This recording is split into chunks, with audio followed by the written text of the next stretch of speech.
I was definitely raised in a good, solid Catholic household, going to Mass every Sunday. My mom and my dad were very encouraging for my two sisters and I to get involved in our faith.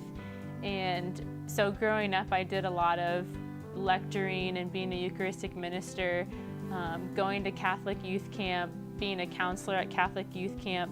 Once I got to Dowling, going on retreats, helping to lead retreats like Kairos. So growing up, I knew that being Catholic was important and a good thing, but I couldn't really articulate why.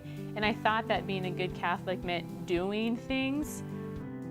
But when I got to the University of St. Thomas, I actually went to that school because I wanted to be on their dance team, and I auditioned and made it. And I thought that that was going to be the main source of my happiness throughout my whole 4 years in college. Was the dance team? Yeah, and I wanted that to be my identity. You know, like I'm on the dance team. I'm Sarah the dancer. This is it. But I actually really struggled to make friends with girls on the team because it was very competitive, and I was from out of state, so I didn't really know anybody. And so I made a vow, like to myself, that I would do whatever it took to make friends in college. And learning from society, you know, that means diving into the stereotypical college lifestyle. That's how you make friends in college. So in my mind, I didn't think I could have Jesus and have fun at the same time. So I kind of pushed Jesus to the side and did my own thing.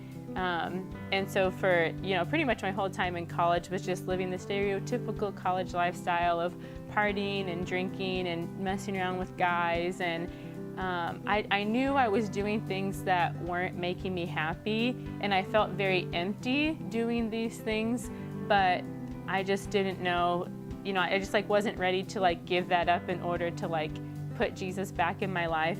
And I also had placed my identity in what other people thought of me.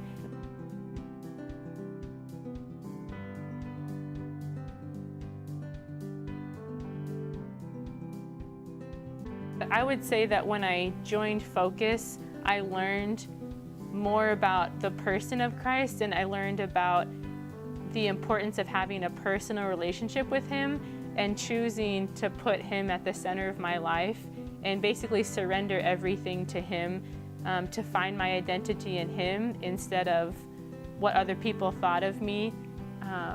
I think that really helped me like get back on track, and I was surrounded by people who were on fire. When I was in college, I hung out with people who didn't care about the Lord, who didn't care about faith, who didn't, you know, really practice anything.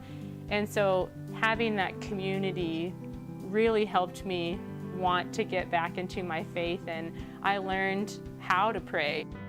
Surrounded by people my own age who were on fire for Jesus, who knew Him, had a personal relationship with Him, and wanted to share that with others. And I was praying a holy hour every day, going to Mass every day, going to these amazing classes that just reignited me and gave me so much life. And I was so hungry to learn all of these things and to encounter Jesus in this way. And I knew I was supposed to be there, and I felt a little bit discouraged because everyone seemed so much holier than me. But I just remember within the first week being in the chapel and like saying a prayer to the Lord and asking Him, you know, like, I know you called me to be here, so I'm just inviting you to like come into my heart and make me be the missionary that you want me to be. I'm giving everything to you. And that's like when I really made that conscious decision to surrender my life to Christ and be intentional about developing a personal relationship with Him.